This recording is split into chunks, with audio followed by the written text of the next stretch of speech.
नमस्कार दोस्तों, स्वागत है आपका हमारे official YouTube channel GS by sir में। कैसे हैं आप सब? मैं उम्मीद करता हूं स्वस्थ होंगे, मस्त होंगे, अपनी तैयारी में व्यस्त होंगे।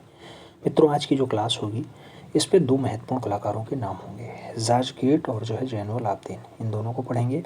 जैनुल आबदीन आप जानते होंगे 1917 में जन्म होता है बांग्लादेश में, जबकि जाजकेट पड़ोसी देश जहाँ सिगरिया गुफा पाई जाती है श्रीलंका में जन्म होता है 1901 में।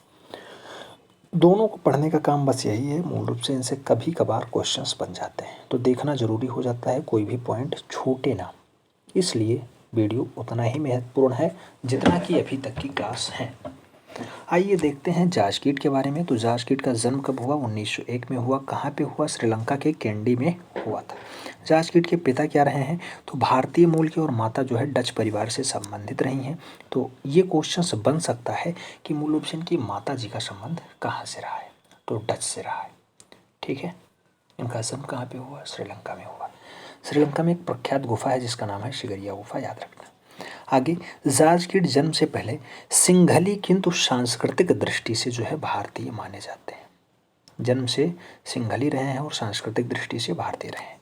उच्च शिक्षा के लिए जाजकेट ने कैंडी के ट्रिनिटी कॉलेज में प्रवेश लिया, किंतु कला के विशेष रुचि के कारण उन्होंने पढ़ाई छोड़ दी। ऐसा माना जाता है कि कला में ज़्यादा जो है अपने आप को सहज महसूस कर रहे थे जाजकेट, इसलिए आगे की पढ़ाई छोड़ दी और कला की ओर आ गए। सन 1926 ईस्वी में जाजकेट ने चित्रकला के प्रति जो है समर्पित होने लग रहे थे, और जाजकेट ने हिंदू और बौद्ध धर्म, कला और साहित्य का गंभीर अध्ययन किया। जाजकेट की कला में भारत, यूरोप, श्रीलंका की कलामय शैलकृतियाँ जो है विशिष्ट सम्मिश्रण के साथ आती हैं। तो ये पूछा जाता है कि जाजकेट का जन्म तो जो मूल रूप से कहाँ पे हुआ? श्रीलंका में हुआ, लेकिन उन्होंने और देशों के साथ समन्वय कैसे बैठाया? तो भारत के साथ, यूरोप के साथ और श्रीलंका में मूल रूप से उन्होंने अपना कार्य बहुत अच्छे से किया। आगे अगर बात करें तो अगला पॉइंट आता है सन 1928 ईस्वी में। 1928 ईस्वी में जाजकेट ने सिलोन आर्ट क्लब के सदस्य जो है मनोनीत हो जाते हैं। सिलोन आर्ट क्लब के सदस्य कौन मनोनीत होते हैं? जाजकेट महोदय नियुक्त होते हैं। आगे, जाजकेट ने कृष्ण और गोपियों के साथ साथ दृश्य चित्र और श्रीलंका के जनजीवन पे चित्रण का कार्य बहुत अच्छे से किया है। तो ये क्वेश्चन पूछा जाता है कृष्ण और गोपियों का चित्रण किसके द्वारा किया गया? तो अगर श्रीलंकाई कलाकार में नाम दिया जाए तो जाजकेट उसमें लगाना होगा आंसर। अगला पॉइंट दिया गया, जाजकेट के बनाए गए चित्रों पर सेंजा और पाल गैंगिन तथा पिकासो का भी प्रभाव देखा है। ये सब पश्चिमी कलाकार हैं, चाहे सेंजा का नाम हो, चाहे पाल गौरगिन का नाम हो, चाहे वो पाब्लो रुई पिकासो का नाम हो। इन सब का प्रभाव जाजकेट के चित्रों पे भी दिखाई देता है, जैसा कि भारतीय चित्रों पे भी बहुत सारे कलाकारों के ऊपर इनका प्रभाव दिखाई देता है। तो ऐसे इनके ऊपर भी रहा है। जाजकेट ने बौद्ध भिक्षुओं के जीवन पर आधारित भी चित्रण का कार्य किया है। तो ये क्वेश्चन बन सकता है कि बौद्ध भिक्षुओं के जीवन पर आधारित चित्रण किसने द्वारा किया गया? तो जाजकेट महोदय के द्वारा किया गया। जाजकेट ने अमूर्ततः रेखाओं या जो है जाजकेट ने अमूर्ततः रेखाओं में जो है चित्रों में रेखाओं का आधिक्य है, और आपके इस समय के चित्रों में संश्लेषणात्मक घनवाद का प्रभाव खूब अच्छे से दिखाई देता है। संश्लेषणात्मक घनवाद का प्रभाव ज़्यादा अच्छे से दिखाई देता है। जाजकेट द्वारा बनाए गए स्थिर जीवन के चित्र पिकासो से मिलते जुलते हैं। कभी कभी क्वेश्चंस जो है एक दूसरे से तुलना करके पूछ लेता है। ऐसा नहीं है कि मान लो जाजकेट से ना पूछे तो क्वेश्चंस हो सकता है कि पाब्लो रुई पिकासो से पूछ ले और ये पूछ ले कौन सा श्रीलंकाई कलाकार हैं उनसे जो है इनका मेल खाता है, तब भी आपको जाजकेट लगाना होगा आंसर। ठीक है। तो नए ट्रेंड में, नए युग में चल रहे हैं तो उसके साथ भी आंसर्स सोचने की जो है प्रवृत्ति आनी चाहिए। अगला पॉइंट कह रहा है, सन 1936 में जाजकेट ने हिंदू पौराणिक आख्यान तथा काव्यों के आधार पर चित्रण प्रारंभ किया, जिसमें जयदेव कृति गीत गोविंद पर आधारित राधा कृष्ण का प्रणय लीला का विषय प्रमुख चित्रित बनाया गया है। 1936 में कुल मिलाकर के ये राधा कृष्ण का प्रणय लीला को दर्शाने का प्रयास किया। ये राधा कृष्ण का प्रणय लीला कहाँ पे है? तो जयदेव ने एक रचना लिखी जिसका नाम है गीत गोविंद। तो गीत गोविंद में मूल रूप से इन्होंने देखा था, उसका अध्ययन किया तो इनको चित्र मिला तो उस पर रचनाएं की। कब की? 1936 में की। आगे कहा जाता है जाजकेट की वर्षा विहार सर्वश्रेष्ठ कृति है। माना जाता है कि वर्षा विहार सबसे अच्छी रचना किसकी है? तो जाजकेट महोदय की है। आगे, सन 1939 ईस्वी के लगभग जाजकेट ने कोलंबो में गौतमी विहार में गौतम बुद्ध के जीवन चरित्र अंकित किए जो तैल माध्यम में आपकी कला शैली का सबसे बढ़िया उदाहरण माना जाता है। अभी तक आपने देखा कि जॉर्ज कीट का सबसे बढ़िया जो चित्रण है मूल रूप से कौन सा माना जाता था? तो अभी वर्षा विहार आपने देखा, सर्वोत्कृष्ट मूल रूप से वर्षा विहार है। लेकिन अब मूल रूप से तैलीय चित्रण में जीवन चित्रित करने का काम किया, वो भी गौतम बुद्ध का, और वो बताया जाता है कि तैलीय माध्यम की सबसे बढ़िया रचना है। तो क्वेश्चंस कभी भी घूम सकता है, उस टाइप से आंसर्स भी आपको सोचना होगा। अगला पॉइंट दिया गया, सन 1943 में श्रीलंका में ग्रुप 43 की स्थापना हुई, जिसमें जॉर्ज कीट इसके संस्थापक सदस्य थे।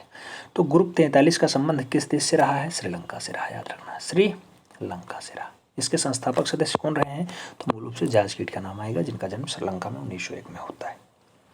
अगला पॉइंट दिया गया कि जॉर्ज कीट के जीवन चित्रों की प्रेरणा हिंदू तथा बौद्ध कथाएं रही हैं। हाँ, रही हैं। हिंदू धर्म में भी मूल रूप से कृष्ण लीला पे चित्रण किया है, और बौद्ध में आप देखे ही हैं कि बौद्ध में मूल रूप से वर्षा विहार सबसे बढ़िया रचना मानी जाती है। आगे जॉर्ज कीट ने जातक कथाएं, जिसमें नारियां हैं, नायिकाएं हैं और राग रागनी है, कृष्ण लीला है, श्रीलंका के जनजीवन और प्रकृति से संबंधित चित्रों को बढ़िया से बनाने का काम किया है। किसके द्वारा किया गया है? जॉर्ज कीट के द्वारा किया गया है। जॉर्ज कीट के गीत गोविंद के चित्र जो है विशेष प्रसिद्धि के पात्र बने हैं। जैसा अभी आपने देखा था कि वर्षा के विहार सबसे बढ़िया रचना मानी जाती है, किसकी है? वो भी जॉर्ज कीट महोदय की है। तो ऐसी मूल रूप से विशेष प्रसिद्ध रचनाएं कौन सी हैं? गीत गोविंद के चित्र हैं, और ये भी जॉर्ज कीट के द्वारा ही बनाए जाते हैं। आगे हम लोग बात करें तो अगला पॉइंट और आता है कि जॉर्ज कीट की कला पर सेजान, गार्गिन, पिकासो के साथ साथ अजंता औरंगाबाद वाला, सिगरिया श्रीलंका में है, चोलकालीन कांस्य प्रतिमाएं और केंडी की लोककला, दक्षिण भित्ति चित्रण में रविंद्रनाथ ठाकुर का प्रभाव आदि भी ज़्यादा दिखाई देता है। तो जॉर्ज कीट पे प्रभाव तो सेंजान का भी पड़ा है, गार्गिन का भी पड़ा है, पिकासो का भी पड़ा है, अजंता का भी पड़ा है, सिगरिया का भी पड़ा है, चोलकालीन कांस्य प्रतिमाओं का भी पड़ा है, साथ में रविंद्र बाबा का भी प्रभाव इनके ऊपर ज़्यादा दिखाई देता है। आगे जॉर्ज कीट ने सेजान से वस्तुओं के ढांचे को समझा है। वस्तुओं के ढांचे को किससे समझा? तो सेजान से समझा। किसने समझा? जॉर्ज कीट ने समझा।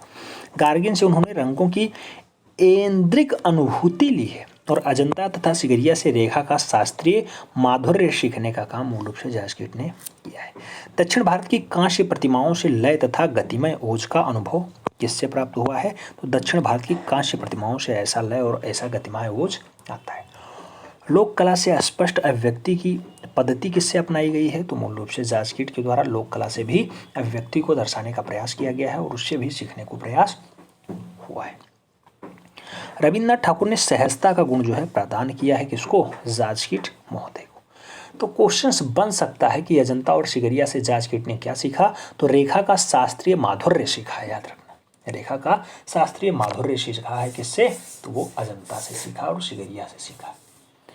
तो ये थे जॉर्ज कीट। जॉर्ज कीट 1901 में जन्म होता है श्रीलंका के केंडी वाले शहर में। भारतीय मूल के इनके पिताजी होते हैं, माताजी डच परिवार से होती हैं।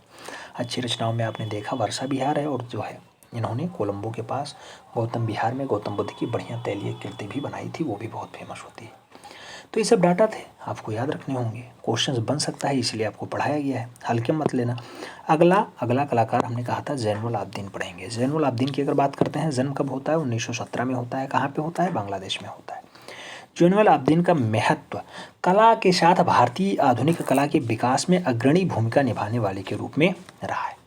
बहुत सारे लोग सोच रहे होंगे कि इन्हें अब क्यों पढ़ाया जा रहा है, जब आस पड़ोस के हैं तो इन्हें क्यों यहाँ पे शामिल किया गया।